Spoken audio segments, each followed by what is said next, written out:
Halu-halu, mga kamare. Ito na nga yung second videos upload ko dun sa sailing in Greenland namin. Bago pala ang lahat, nagpapasalamat pala ako sa pinaka-boss namin. Alam ko nga lahat nag-enjoy, lalong-lalo na kaming mag-asawa.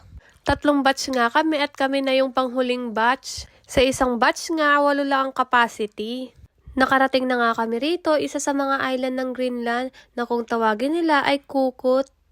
Daddy! Hi!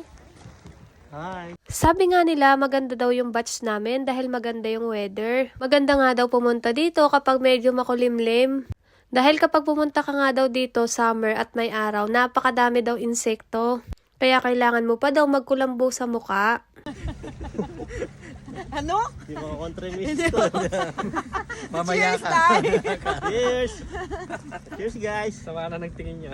Hindi na nga ako kumontra dito kahit pinatataga yung asawa ko dahil isa na rin yan sa mga kaligayahan nila. Sabi ko nga wala naman ako sa bahay ko para mag-attitude. Kasi nga nagiging kontrabida lang naman ako sa paningin niya lalo na kapag nasa bahay kami. Nakaka-amaze nga yung linaw ng tubig at ganda ng lugar. Abangan nyo po ang part 3 o baka may part 4 pa. O siya, paano ba yan? Hanggang dito na lang. Bye-bye!